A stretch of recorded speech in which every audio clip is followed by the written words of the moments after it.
Selamat datang di sekolah terbesar. Ini adalah video bagian ke-15 dari playlist mengisi kertas kosong. Mari kita mulai.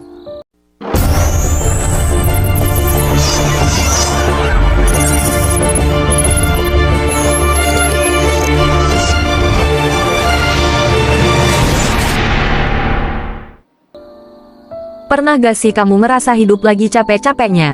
Masalah datang bertubi-tubi. Satu selesai, yang lain antri di belakang. Kadang kita refleks bilang, duh, Tuhan lagi nguji saya ya. Atau yang lebih ekstrim, apa saya lagi dikutuk atau diazab karena dosa masa lalu? Nah, sebelum kita makin jauh berburuk sangka sama hidup, mari kita tarik napas sebentar. Coba bayangin kalau dunia ini sebenarnya bukan tempat tinggal, tapi sebuah ruang kelas raksasa. Kita semua di sini adalah tamu, visitor, yang lagi ikut kursus singkat bernama kehidupan. Di kelas ini, gak ada kejadian yang kebetulan. Setiap orang yang bikin kamu kesel, setiap tagihan yang telat, sampai setiap kali kamu jatuh dari motor, itu semua adalah kurikulum yang sudah didesain khusus buat kamu. Selamat datang di sistem pendidikan Tuhan.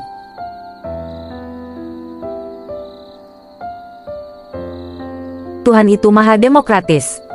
Dia kasih kita alat paling canggih, akal. Dan dengan akal itu, kita dikasih free choice. Cuma ada dua tombol utama dalam perjalanan ini, tombol iman atau tombol tercover. Kita sering salah kaprah soal kata kafir. Di sini, kita gak lagi ngomongin label agama orang lain, tapi soal kondisi hati. Kafir itu artinya tercover, tertutup. Saat ego kita lagi tinggi-tingginya, saat kita merasa paling benar, paling hebat, atau paling menderita, saat itulah hati kita lagi tercover.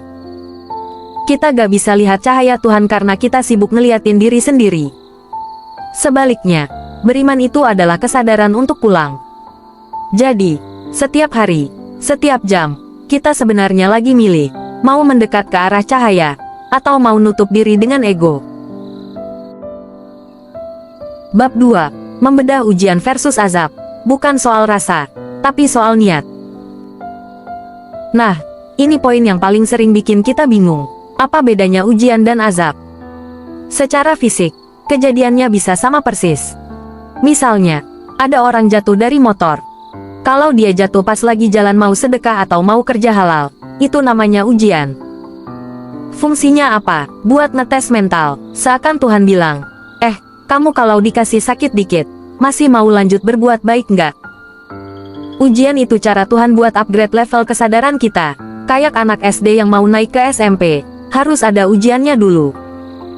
Makin susah soalnya, makin tinggi nilai ijazahnya nanti. Tapi kalau orang yang sama jatuh dari motor pas dia lagi mau berangkat judi atau niatnya lagi gak bener, itu namanya azab.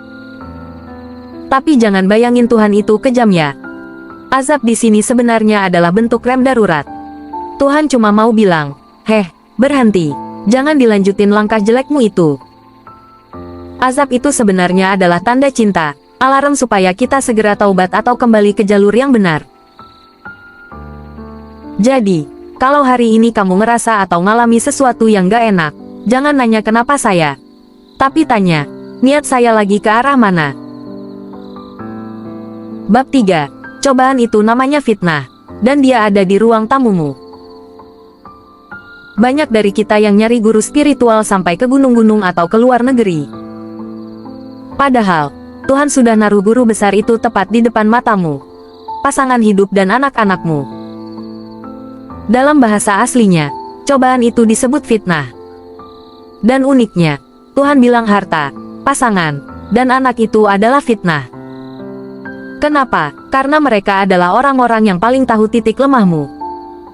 Istri atau suamimu adalah cermin paling jujur. Kalau kamu ngerasa pasanganmu kok menyebalkan banget, jangan-jangan itu cara Tuhan buat ngajarin kamu sabar yang gak ada di buku manapun. Pasangan yang terbalik sifatnya dengan kita itu bukan kesalahan produk. Itu adalah desain custom dari Tuhan supaya kita saling mengisi. Pernikahan itu sebenarnya adalah universitas kehidupan. Di situ kamu belajar ikhlas, belajar nahan amarah, dan belajar jadi manusia yang lebih utuh. Jadi buat yang lagi berantem sama pasangan, yuk, diingat lagi, dia itu guru spiritual yang dikirim langsung buat upgrade jiwamu. Bab 4. Hidup adalah musibah yang menyenangkan. Semua kejadian tadi, jatuh, sakit, atau bahkan kehilangan, itu namanya musibah. Di kita, musibah kedengarannya serem ya, padahal arti aslinya cuma sebuah kejadian atau peristiwa. Intinya begini, hidup ini memang sebuah tes. Tapi ini bukan tes buat menjatuhkan kita, melainkan tes untuk membesarkan jiwa kita. Apapun yang terjadi hari ini, kuncinya cuma 3. Sabar, tetap konsisten di jalan yang baik meskipun lagi sulit. Syukur, terima semua materi pelajaran hari ini dengan lapang dada. Taubat, selalu siap untuk berbalik arah kalau ngerasa langkah kita sudah mulai melenceng. Jadi, buat kamu yang lagi ngerasa hidup lagi berat, tenang. Kamu gak sedang dihukum, kamu cuma lagi jalanin pelajaran di sekolah kehidupan. Dan kabar baiknya, guru kita adalah yang maha pengasih. Sampai jumpa di video bagian 16 playlist mengisi kertas kosong berikutnya.